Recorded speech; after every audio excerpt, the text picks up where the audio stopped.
Hi and welcome to txtNationTV. My name's Rusty G, and this is a special review episode of the LG LB6300 as requested by a viewer. Now, I have actually taken the time to spend a lot of time with this television, about 2.5, 3 months now, and it's been amazing. From screen mirroring apps to casting apps to Netflix, Hulu, all that stuff. Let's get right into it.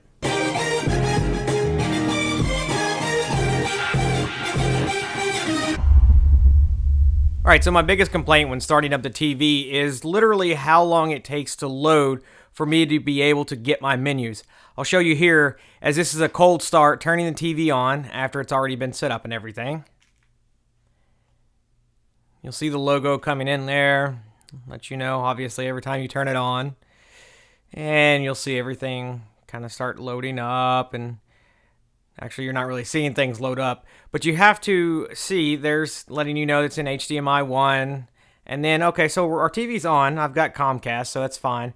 So when I try to hit my menu screen, though, you'll notice at the bottom it says, "1 moment, please. Smart service will be available shortly." So if I want to get into something very quick like, and I want to bring up, let's say, Hulu or Netflix or something like that, it's not going to come up almost instantly. It takes a few minutes, but you have to understand that this actually takes, smartphones and tablets and basically putting some sort of software like that into the TV. Obviously, you can see now I've already loaded it and I've got my options here. I can go into my other blades and go into the store. I can go into Skype. I can even pull up AccuWeather, Facebook, other connections, the photo. If I had bought the extra camera, you'll see everything that I can load there. So let's go back to the main screen. And that's pretty much the apps that you're going to use mostly. You can change these around as needed. Obviously, you can see Netflix is probably my most recent one. Hulu behind that, and I've probably swapped over to live TV just for a few things. And then I can move these blades around as I see fit. The Smart Share, obviously, is my most favorite because it gives me the ability to actually play some of my movies. But that's just my biggest complaint when it comes to startup, is the time that it takes. One great feature that I do like in most of your smart TVs these days, and well, pretty much any TV that's been sold in the last little bit, is the ability to actually decipher when a device comes on and when it needs to change. So for one thing, you're not going to see it's in the bottom left hand of the screen. You're not really going to be able to see it, but it's my Blu-ray player. It's an old Philips Blu-ray player that basically it's going to kick on, and I'm going to turn it on right now, and you're going to see my TV from a cold start. Basically, what's going to happen is the HDMI cord that's connected from the player to the TV is going to let it know, hey, there's signal coming through here. There's something that needs to be on. And you'll notice my TV automatically boots up, and it goes into the LG logo to let you know it's an LG TV every single time. I joke, but it's just funny to me. But anyway, the TV is going to load up, and what's going to happen is, while the Blu-ray is loading, it's going to turn everything on that it needs to. Now, you'll notice it's in HDMI 1, which is what my Comcast box is, and it goes to the last channel that I was on. Unfortunately, apparently that was ET, and for those of you that have a joke there, go right ahead. But either way, it's going to take it a few minutes, up to, I think, about 1.5 minutes, 2 minutes. Oh, nope, probably not even that long. But what it's doing right now is it's switching to the adaptive HDMI one that's loading. So, I've just now turned on my Blu-ray, and you're looking at the time, and it's going to let it load, and it goes into the disc tray. Odd, it didn't load the Blu-ray that's in there. It should have, but that's fine. But you'll see, that's basically what happened. I didn't even have to touch my TV remote, and I love that. I just be able to throw my Blu-ray in and start watching a movie. Continuing on with automatic switching, another great thing that I love about this TV is basically if I'm watching something, let's say I get into a commercial break or I get the end of my TV show or sports game or movie or whatever it is that I'm watching, and I'm watching it from my cable box or live TV, and I see something, that I'm like, no, I don't want to. I want to change movies or change into my movies or whatever. So I'm going to turn on my Blu-ray player as we're obviously watching the bacon thing here. But you're going to see there at the bottom, you're going to see Philips pops up, letting me know my Philips Blu-ray player has it. The TV has detected a signal, and what it's going to do is switch. So what should happen here is, as the Blu-ray player gets loaded, it's going to automatically switch. And you'll see there's the logo from my Philips player. And it's going to go ahead and start loading the Blu-ray that's there. And you'll see the loading buttons there at the bottom. So again, with automatic switching, basically from your device to your TV, it makes it a lot simpler so you don't have to change with your remote control. All you got to do is load in your movie and you're good to go. Now, to be fair with automatic turning on of the TV without a device on or anything, not every device supports it, so make sure that you have a device that supports it if you're looking for this feature. I'll give you an example here. I have a Comcast Motorola cable box. I'm not even sure of the model number, but it's turned off right now and it is plugged in, ready to go. I'm going to turn the power on and you'll see, you won't see it there, but as it starts loading up and everything gets turned on, you'll notice my TV doesn't automatically recognize the box. So make sure the device that you have does spit out that signal over HDMI, because not every device will be supported. After running through and setting up your devices and you've got everything connected, I've got my Xbox, I've got my Motorola Comcast box set up, and I've got my Blu-ray player set up. One thing that's great is with the Magic Remote, obviously you've got, and let me focus here, the Magic Remote that you've got here, it kind of controls everything, and the great thing about it is it doesn't run off of infrared, because that's the reason why it's a Magic Remote. You don't have to be pointing it right at the TV, and you see here it's much like the Wii Remote. You can kind of move it around. And the great thing about it is I can actually go through and I can hit this input device thing here, and you'll see there in the background, let me focus again, the menus that I'm able to control. And this kind of gives me my Comcast stuff. Like I can hit my menu button here, I can pull up my menu, I can go through and exit, and if I wanted to I can go through and pull up my guide, and I can scroll down with the wheel that's on the Magic Remote, and I can go page by page, or if I wanted to I can click 1, 1, 1, and move things at a single time, and click if I wanted to change. So basically I'm able to use my Magic Remote now as a universal remote for most of my devices, and that's amazing because it cuts down on devices, or remotes, I'm sorry. Alright, so you've opened the box, you've turned everything on, and you kind of want to see how everything works. Obviously now the TV has loaded up and you've got everything set up, you've gone through all the menus. Everybody wants to see WebOS. Does it work? Is it great? Does it suck? How does it look? So let's go ahead and get the remote going here, and you're going to see there's all the blades. You'll see today, you'll see Netflix, Hulu Plus, Live TV, Amazon, YouTube, all the other main stuff that I use on a constant basis. This last blade here is kind of a continue on to swing over. Oh, I actually hit the home button, sorry. You can click that button there and it'll just show you all the rest of the blades and everything that you have available to you. It goes on into Voodoo, gives you the camera for the photo editor. There's my Blu-ray player. There's the LG App Store. Not much there. I wouldn't get much into it. There's Skype. If you have the LG camera that you can buy for an extra $100 to add on to the TV. There's the web browser. I've got other apps built in or that I downloaded like AccuWeather and Facebook. Your HDMI selectors, there's HDMI 2, the user guide, the device connector if you want to add in a set-top box or something like that. There's your screen share, and there's your camera if you want to load up your camera, notifications, and going back to just regular Comcast, which is what I had earlier, and it'll go back to regular TV.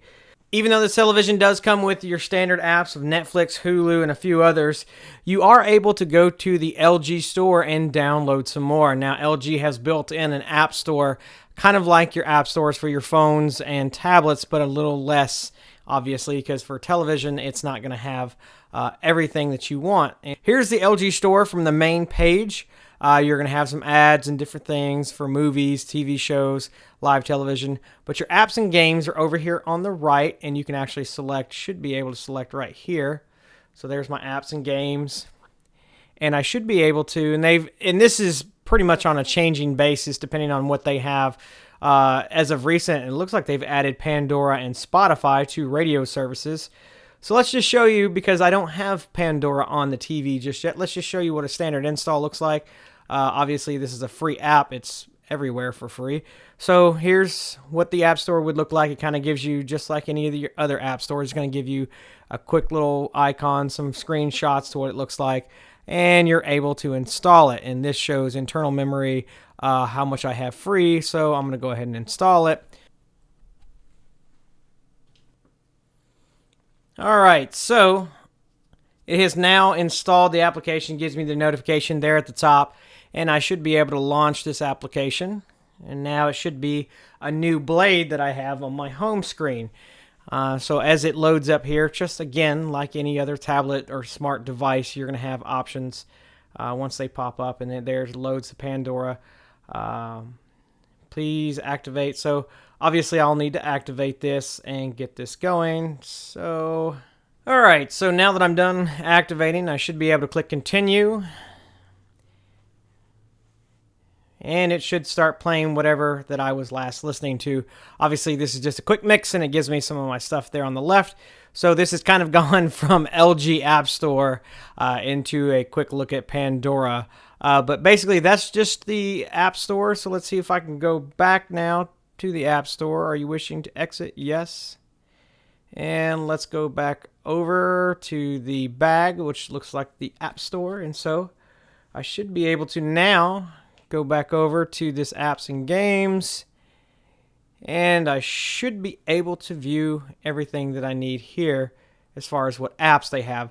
Obviously, it's going to show you that you have apps that you can get for free, which most of your apps should be free because it's just TV stuff. Let's click on paid real quick and see if there's anything that we can pay for.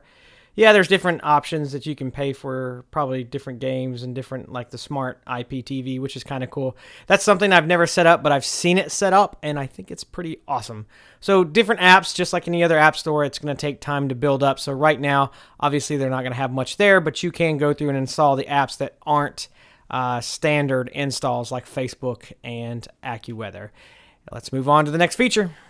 So let's get into one of the first apps that everybody uses, and I know I do, for $8 a month. It just is killer.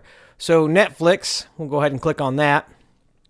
And it loads up just like any other smartphone app would. It takes it a second, and it gives you the little logo to let you know that's getting loaded. Now, I have the most up-to-date version of this app. It gives me the option, and obviously if I had profiles, I can select profiles here, but I've only got myself, and then if you want to go into the kids version of Netflix, but I'm just going to select myself. And then it gives you everything. And it looks great on television, too. There's Arrow, and it gives you new episodes. And I can scroll down, and I can go into other things. And there's Gabriel Iglesias. And this is different things that I want to watch that I've got set up. Louis C.K., Cosmos, The Blacklist. And every time I change, it gives me a different thing to look at because it's giving you different graphic art for in the background. So, for instance, let's go into Blacklist, since that's a television show, and it gives you different episodes. You can see there, it gives you just your standard Netflix stuff, more episodes, play the episode. I'm currently on episode 14 of season 1. I can click on more episodes, and it gives you all your options, and I can scroll up and down using my scroll wheel on my Magic Remote. You can see there, and it loads up just like any other normal Netflix app, not much buffering. It does look great on a 65-inch screen. I'm not going to complain at all. This does the HD version 5.1, obviously, and it loads up fairly quickly because I have this directly connected into the back of the TV straight from my router. So it doesn't take very long, and it loads in, and it works perfectly. Obviously, with Netflix, they build in the audio subtitles and different stuff like that. But it does usually take anywhere between 10 to 15 seconds for the high-definition version to load. It doesn't usually play the very high def until about 10 to 15 seconds in. I don't know if that's loading time from Netflix or if it's my network or if it's just a combination of everything. But basically, you know, and it just plays everything. It's wonderful. I love Netflix. If you don't have Netflix and you're not paying for it, what is your problem? Go ahead and get it now. But that's the first app. Let's move on. Moving on back to the next app that everybody is going to be using, most likely, is the Hulu Plus and or Amazon. I'm going to go with Hulu Plus first and load it up, and it gives you the little green background. Now this, much like all your other devices and smart apps, it's just going to load in the logo, and it's going to let me know what I want to select from. Not much different here, just looks great on a 65-inch screen. Obviously, Hulu is for more of your people that want to watch stuff that just came on through ABC, NBC, Fox, not CBS, because CBS doesn't really partner with them. But this is what it looks like on the 65-inch screen. There's America's Top Model. I can go through and scroll over and see Last Man Standing, or I can see How to Get Away with Murder, or I can see Scandal. I don't even know what any of these shows are. I don't know what any of this is. But anyway, these are some of the top options, and obviously I can scroll down, and it kind of gives you different options: TV, movies, trailers, kids, my queue, shows that I watch, different things. There's Gotham, preferably. I love Gotham. I like it so far. It's only a couple episodes in, but you'll see that it gives you these, side scrollers at the top, and or depending on which row that you're on the side there, and you're able to move through. Or you can use your scroller on your mouse to move up and down the options.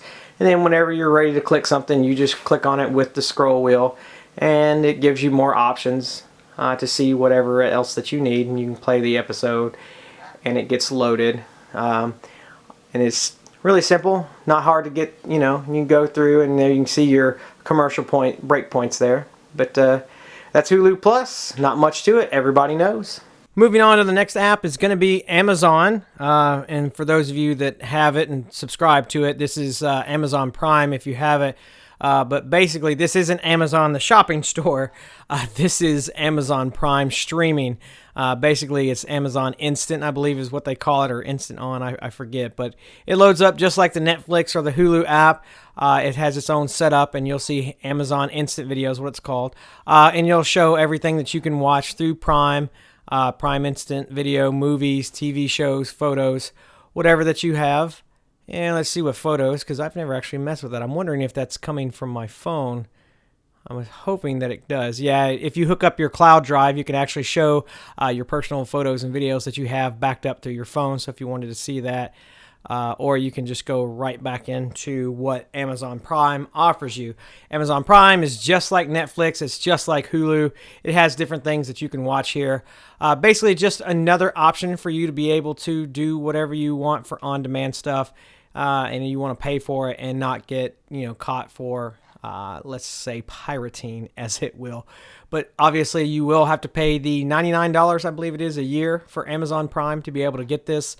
So that's the app there, and that's pretty much all there is to it. Let's move on to the next one. Most of you are used to YouTube being on pretty much everything that you have, tablets, phones, TVs, whatever, and obviously this one does not cut short. So we can take a look-see here, go into the YouTube Blade, and I can pull it up, and it just loads in YouTube, and it's a great interface, I believe. It's kind of janky sometimes, but basically here's my what to watch. I've already logged in. Obviously, the first time, if you don't log in, you won't get what you watch typically. But kind of like the Hulu, where it has the on-screen controls to be able to move up and down right here. And I can scroll again with my mouse and see whatever I want to watch. But obviously, I can everything's here on the left-hand side. This is my subscriptions, my uploads, history, watch later, stuff that I've had, purchases. Apparently, I purchased these. I'm not sure how these came about. Favorites, wedding extras, everything that you would have through. You can see different things there. But obviously, everybody kind of just starts at the top, usually with what to watch or my subscriptions. And like I said, it's not hard. You just use your on-screen controls to go to whatever that you want. And let's just go over here, back one screen. Let's look at the Samsung Galaxy Note 4 unboxing review by Detroit Borg. See how that loads up, and click on that. And just like any other YouTube video, it'll just load in, and it gives you the information up here. And you can watch this just like you regularly would on your laptop or PC, however that you want. And once it gets going and I quit moving the remote control around, it should just fade out, and you should just see just the video. But anyway, I just wanted to, let's go down here and see what else we can do. And click on more. Oh, nope, that goes back. Let's go back. There should be more options for you to be able to, oh, more actions, here we go. You can click on more actions, and this is where you're actually able to subscribe to a set of videos that's on a channel, or you can like the video or dislike the video, flag the video, or search for more. Let's see here, and we can go back, and this goes back into the main menu. So nothing big here, but that's just pretty much how you scoot around YouTube. It's not in the website, which I like. It does give you a standalone player. So let's move on to the next app. Another great feature of the TV is screen share, and this basically allows you to be able to screen share from your devices. And you have to have a supported device, obviously. And I don't have this on my main screen, as I don't use it that much, but you can scroll through And one of your blades is this little thing here called screen share. And you automatically go into screen share and it tells you how to use it and what to do and how to get connected. Now, one of the devices that I have, and it tells you here on the screen how to use your phone and your tablet. Make sure you turn on Miracast on your phone. And if you don't have Miracast or don't know what that is, don't worry about it. You can basically look it up, see if it's supported on your device. I have a Samsung Galaxy Note 3, which it is actually supported, and so I can actually go in and I can turn on my Miracast, or actually I apologize, my screen mirroring on my device, and what will happen is as I'm talking here, it's getting connected and it's letting me know that I'm connected to the TV, and it's going to show here it's connecting to your data is now my data, which is my cell phone here, and it's going to get connected and it's trying to make a connection between the phone and the TV. And then you'll notice there's my Facebook I pulled up, and there's one of my favorite singers, Anna Graceman. She's independent. I saw her on America's Got Talent a while back. But you'll see here, there's my Facebook feed, and you can just see what it looks like. And there's Cult of Mac, and I can actually do the same thing when turning it sideways. If I want to look at something in a larger view, I can actually fill the entire screen, just like I would on a tablet or any other device. And you'll see there, it takes it a second because it is doing this over Wi-Fi and other technologies, but it takes it a second to load whenever it changes the screen size because and you'll see there, obviously it's not perfect, it's still a working order, so I'll try to do it again, turn it back on. And it does take some time. You won't get a perfect try every time, so make sure you try out your devices. Not every single device will work. You've got PCs, you've got phones, you've got tablets. And right now it's telling me failed to connect to screen mirroring, so I'm going to try it again one more time. Like I said, this isn't a perfect system. It tries, it'll load some of the time, not all the time. And one of the big things that I don't like about screen mirroring, especially when it comes over Wi-Fi, is the video in a direct from Android device, which I have, to the TV is not exactly stellar. So if I were to load a YouTube video on here, it'll jerk and it'll move and things will just kind of be stuffy as it goes around. I'm going to try to show you maybe here on camera if I can show you this and focus, and this is going to try to focus. There we go, and you'll see it's trying to connect to my phone. It's just not showing up just yet. And like I said, this isn't a perfected system. It's not going to work every single time. And like I said there earlier, failed to connect. So it doesn't always work, but it works sometimes when you need it to. So this is a kind of, not perfect system. So try it out. Dare as you may. One item that does work when it comes to screen sharing is not only screen mirroring, and again, it depends on your device, but this right here is actually one of my streaming apps, and this is LocalCast. You can download LocalCast or Bubble PNP or pretty much any of those other apps that you like, but basically it does the same thing minus the entire screen mirroring, so you don't see everything that's going on the phone. So you'll see here I've got a Vonage video, I've got some house videos. I'm going to actually go into one of my other options here. I've got a DNLA player through my Pogo plug, so I'm going to type in my Pogo plug. I'm going to go to my videos and go to all videos. And you'll see some of the movies I have there. We're not going to ask where they came from or how they got there, but let's just say we want to watch this movie here. And what it's going to ask is that I connect to a device. So I'm going to select this, and it shows there's my TV as a selection. So I'm going to select the TV, and hopefully it should get connected here in a moment. And we're going to try that one more time. Let's just try that. And it should start pushing it up. There it is. Oh, I don't know what I pressed on apparently. But it should start playing here any moment. I guess if I press the play button, it'll actually work. So we'll go down here and we'll focus in. And you'll see what's happening is that it's actually getting the video file up and going. So now you don't have to do this through your phone if you don't want to. This is just being able to control the movie from your phone without having the TV remote. Obviously, I'm playing this from a local Pogo Plug library in which I procured my movies. Please do not pirate or anything like that. txtNationTV does not condone stealing, pirating, or anything like that. Make sure you own and purchase every single movie that you have. This is just my digital copy of a movie that I actually already own. So, Okay, one of the main features that I love about this TV, along with screen share where I can do screen mirroring, things like that, is also the built-in video player basically through Smart Share, and it's on this little blade right here. You'll see Smart Share, and you click on it, and it shows me, it's going to go to what's on the internal device, which is the TV. So inside the TV, it's got this standard images that it's got, and it shows me that I have selected devices 3, which should be the TV and a few other devices that are on hand. So you can actually go through and you can select your devices to pick what you want. Mine is showing the LG internal memory and then the pogo plug. I'm assuming the third device. I'm not sure exactly what it is. But anyway, it breaks it down into photos, videos, and music. And then, like we have right now, devices. So obviously the first thing we saw when we came in was the photos. I'm not going to have any music because I don't have anything loaded. But it does have a couple songs that you can pick up from inside the TV. These are just built into the TV. And then I can go into videos. Now what it's doing is it's pulling in every video that's available to the TV. Now this is all the movies that I have through my cloud device, which is my pogo plug.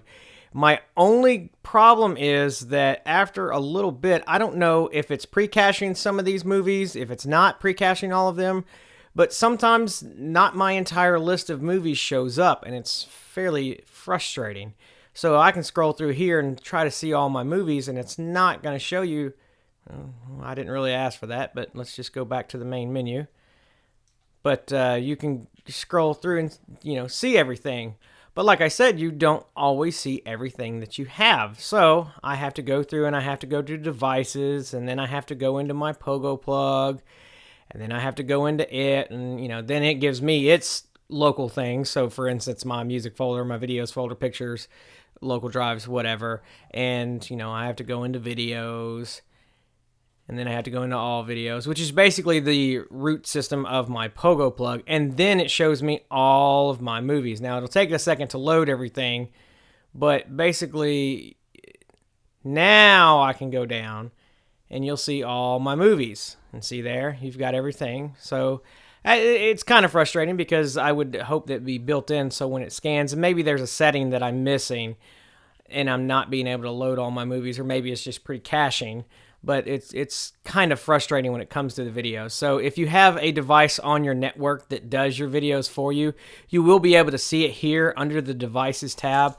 I would just like that it be already loaded inside the video. Other than that, everything's great. It just loads up like you normally would. You just select your movie, you hit play, and it starts loading. And obviously, you're going to see everything here, your plays, pause, fast forward, rewind. Now, with this, I don't know if it's the file or if it's the TV, but it does tell you what it is. It's H.264 AAC with 1920 by 808. Obviously, 808 being because we've got the black bars on the top and the bottom. It gives you the name of the file and everything.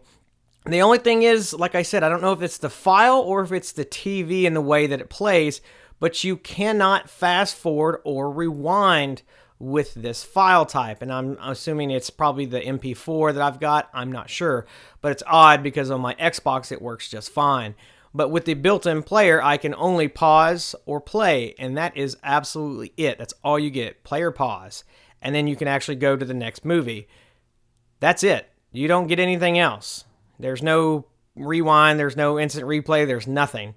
The only thing you can do is just go in and show your additional controls, and it gives you options for subtitles, and it gives you options for audio tracks if you've got those built into the file. Most of us don't. And then you just go back to your regular playing. So it's kind of frustrating. And I can't even, down here where the timer is, I can't move the slider along either. So that's kind of frustrating. And it says right there at the top, unsupported function in this file. And it lets you know. And that's pretty much all you can do. But I can go back to my main menu and see all my movies and everything. So that's the one thing that I do like, is the built-in player. Do I like the fact that I have to go in to devices almost every single time, and I'd much rather it be ready right here on my videos? Yes. That may be something that LG can basically recache every time that the Smart Share app comes up, that it refreshes and looks for everything new. I wish that it would, so that I could catch it all right here on the front end. I'm not sure exactly how that works. You can also go through and turn off your devices that you don't want to see, so that you only see what you want to see as far as the main device whenever you go to do that. And then you can go through and change everything else around here. So that's basically your smart share. Again, like I said, it's just playing all your devices that are locally on your network that have DLNA and that are shared on the network.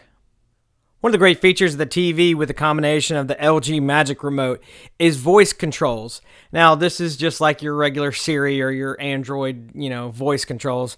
Basically, I hit the microphone and it gives me different options. Like, for instance, I can pull up the weather. So let's do that real quick. So I can hit the microphone. What's the weather like today? Oh, no, it's going to hit the microphone. I don't know why it did that. But see, it just gives me a search result. So I'm going to hit it again and try it again. So here we go. What's the weather like today in Nashville? And you'll see there, it says Nashville will have rain today, and it gives you the weather. And it gives you a, real quick click, and it tells you powered by AccuWeather.com. And you can go over here and you can click on more, and it'll give you the website straight from AccuWeather. And this loads in the built-in web browser, and it just kind of loads everything up there for you. So, and to show weather in more than just one day, you can actually do another command. So let's do this. What's the weather like tomorrow? And it shows Nashville's weather forecast for tomorrow just as well. And again, it shows the weather for today and then tomorrow and even Monday. And again, if I wanted to go back to the website, I click on more, but it kind of gives you a quick and dirty of the weather. Some of the other functions can be pulled up by the voice guide, and you can see some of the options. Like, for instance, I can change the volume or I can change the channel if I were on live TV. But if I click the microphone, voice guide. And it's going to give you what you can do along with it. Like watching TV, volume up, volume down, settings, search recommended, and it gives you stuff like that. And you can actually go over here and click on see all to see all sorts of commands that you can do. Search for movie name, search for program name, search for whatever. So I'm a big fan of Big Bang Theory, so let's try doing Big Bang Theory. Find me an episode of Big Bang Theory.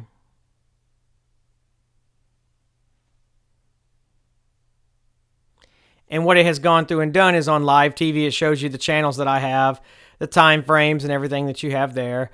It's also gone through, my cable box and looked at that there's stuff there connected just as well and different channels and gives you those search results, which is awesome. Not only that, but I can also search on YouTube. For instance, one of my favorite shows is Geekbeat TV, or if you want to search for txtNationTV, we can do that just as well. So let's give that a shot. Find Geekbeat TV on YouTube. And you'll show there, it gives you the option. And there's Geekbeat, and there's the results. And you can basically click on it, and here's an old video. Actually, here's a really old video. What is Geekbeat TV? And what it'll do is it'll load up YouTube, and it'll go through and start playing that content. Obviously, once everything gets going, hopefully we should be able to show right up here in our main section here, hopefully. Yeah, it's going to start loading everything up, and it shows you there's the video. And obviously, I can control more things with different commands and things that are built into the TV. So if you're lazy and you just don't want to press a button, all you got to do is press the mic and give it a command. One quickly useless feature I think that's part of the TV is the today thing. It's kind of like a quick option to see what's going on right now and what's available. So if I click my little blades button and I hit the today button, that first little blade right there, it's going to load up and it's going to show me real quick some options that I have. It's going to gray out the TV and give you some options. Like, for instance, Game of Thrones, it shows you it's a TV show, Season 3, TV show, Peaky Blinders, Divergent, what's going on right now. There's a college football, Georgia, Missouri, Hidalgo, and then some ads and things to go into the App Store just real quick. And you can go right back home. And now this changes every single time that you go into it. It's not going to be the same thing every time. It's going to be advertisements for different movies or different things that are available through your TV. Basically, this is kind of like what Google TV does, where it does the overlay. For instance, now we see South Park that's on now, and you just see there's the Peaky Blinders again, Wild Prats, The Purge. Now, the movies aren't on-demand movies in a sense that they're not going to come on instantly. It's going to take you into the LG store, or it's going to take you into an app that gives you that option to be able to play that. So for instance, let's go into the Purge just to show you. And it gives you the information right there, and it says play. Now the information that's going to pop up should be, and it's going to scroll over to where it's going to give. It's going to give you the premium, and it's going to show you, oh, there it is, the Purge, okay? And it says, you know, there's the information about the movie, and you can click on Watch Now. And it gives you the option there at the bottom. And you can see here $13.99, and this gives you the SD, HD, HD Plus versions from Vudu. Vudu is another built-in app in the TV, so obviously you're probably going to be purchasing this movie most likely based upon the price, because it's giving you that little squiggle there after the thing. But that's basically what Now does, and like I said, it changes every single time, so I can bring up today and do it again, and it's going to give me a different option, different blades. And, well, it didn't change much. It looks like everything's the same. So, for instance, South Park Now. Let's click on South Park and see right here. And it tells you what channel it's going to and where it's going to. And it's going to let you know that that was on 12/21. That was probably going to be through my Comcast box. Hopefully it might change the channel. I'm not sure if it's going to or not. It doesn't look like my Comcast box is changing, so it looks like nothing. It just might have gotten that from the TV guide from the menu and just, you know, selected that and didn't change it. But that is something that is kind of it's a feature. It's just not all exactly 100%. And that's been the full review of the LG LB6300 IPS panel LG Smart TV. Oh, so many titles to go into this. WebOS running it in the background, and along with the Magic Remote and everything that comes with it, this is the TV to buy. Now, you can find this TV online anywhere between $1,500 on up into $2,099 on the LG website direct. Now, obviously, you can find sales at your local retailer, so make sure you check out those details there. There were some things that I missed out, like screen capture and Facebook and some other apps that were available to the TV. If you want more details, please leave comments and leave questions below. I'm always here for that. Again, my name's Rusty G, and if you want to find out more about this TV, you can find us online. We are txNation. It's on YouTube. It's youtube.com/txTNationTV. You can subscribe here. You can like and share the video. We're also on Facebook. It's facebook.com/txTNationTV. You can also find us on Twitter, twitter.com/txTNationTV. And on G+, it's gplus.to/txTNationTV. And for all things txNation, it's txNation.tv. We'll see you again for the next episode.